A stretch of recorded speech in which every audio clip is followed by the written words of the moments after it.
حضور علیہ السلام پر درود پڑھنے سے انسان خود سنورتا ہے اور اللہ کی رحمتیں اس پر نازل ہوتی ہیں۔ علماء نے لکھا ہے کہ درود اللہ کی بارگاہ میں ایک دعا ہے جو اللہ کی بارگاہ میں عرض کی جاتی ہے، اے اللہ نبی رحمت صلی اللہ علیہ وآلہ وسلم پر رحمتوں کا نزول کر۔ تو کوئی یہ دعا مانگے کہ اے اللہ اپنے نبی پر رحمتوں کا نزول کر، تو کیا اللہ تعالیٰ اس کی یہ دعا قبول نہیں کرے گا؟ تو درود ہر صورت میں قبول ہے۔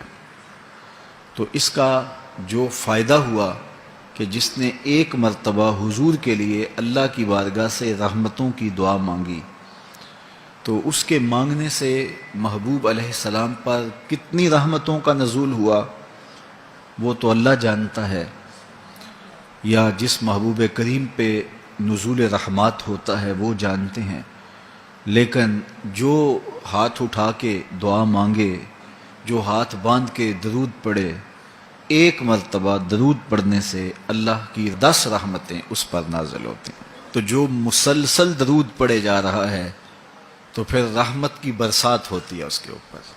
رسول کریم صلی اللہ علیہ وآلہ وسلم نے ارشاد فرمایا، تم جہاں بھی ہو میرے اوپر درود پڑھو، تم جہاں بھی درود پڑھتے ہو وہ میرے تک پہنچتا ہے۔ صبح پڑھو، شام پڑھو، دوپہر پڑھو، دن کو پڑھو، رات کو پڑھو، نماز سے پہلے پڑھو، نماز کے بعد پڑھو، محفل کے آغاز میں پڑھو، محفل کے دوران پڑھو، محفل کے اختتام پہ پڑھو، مسجد میں پڑھو، گھر میں پڑھو، جہاں بھی میرے اوپر درود پڑھو گے، جیسے بھی میرے اوپر درود پڑھو گے، فرمایا میرے تک پہنچتا ہے۔ ہر شخص یہ چاہتا ہے کہ میں حضور کی قربت پاؤں، حضور کا قرب مجھے ملے، اور اگر کسی کے سینے میں یہ آرزو نہیں ہے تو اس کے سینے میں دھڑکنے والا دل کسی مومن کا دل ہی نہیں ہے۔ یہ میری بھی آرزو ہے، گناہگار ہونے کے باوجود آرزو ہے، آپ کی بھی آرزو ہے، آرزو تو کی جا سکتی ہے، چونکہ کرم ہوتے دیر نہیں لگتی، وہ جس پہ چاہے کرم فرمائے۔ تو اگر قربت حاصل کرنی ہے تو پھر اس کا طریقہ کیا ہے؟ رسول کریم صلی اللہ علیہ وآلہ وسلم نے ارشاد فرمایا، قیامت کے دن میرے سب سے نیڑے وہ ہوگا جو سب سے زیادہ میرے اوپر درود پڑھتا ہے۔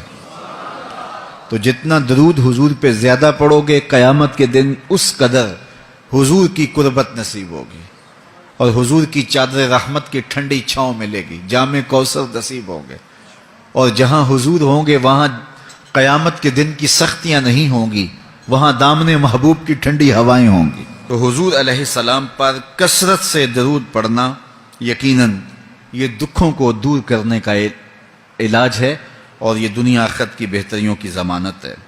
حضرت ابو ہریرہ رضی اللہ تعالیٰ عنہ سے روایت ہے جو امام ابو داود نے اپنی سند سے روایت کی ہے۔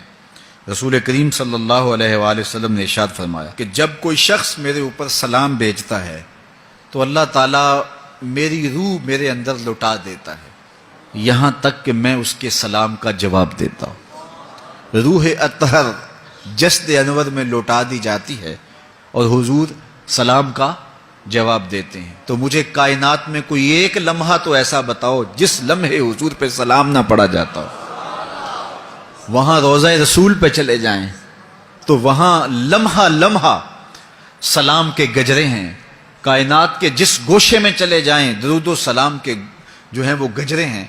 تو کوئی ایک لمحہ بھی 24 گھنٹوں میں ایسا نہیں ہے کہ جب حضور پہ سلام نہ پڑھا جاتا ہو، اور جب سلام پڑھا جاتا ہو تو حضور کی روح اطہر بدن رحمت میں ہوتی ہے اور حضور سلام کا جواب دیتے ہیں، اور جس کو حضور سلام کا جواب دے دیں، اللہ اکبر، کہ درود پڑھا کرو۔ درود حضور علیہ الصلوۃ والسلام سے جواب کا ذریعہ ہے، اور جب جواب جناب رسالت مآب صلی اللہ علیہ وسلم کی جانب سے آ گیا تو دنیا میں بھی بھلا ہی بھلا ہے، آخرت میں ہی خیر ہے۔ حضور علیہ الصلوۃ والسلام نے ارشاد فرمایا، جس کے سامنے میرا ذکر کیا جائے اور وہ میرے اوپر درود نہ پڑے، وہ کائنات کا سب سے بڑا بخیل، سب سے بڑا کنجوس ہے۔ ہم بخیل تو نہیں ہیں، تو پھر پوری یکسوئی کے ساتھ چند مرتبہ حضور پہ درود شریف پڑھ لیجئے۔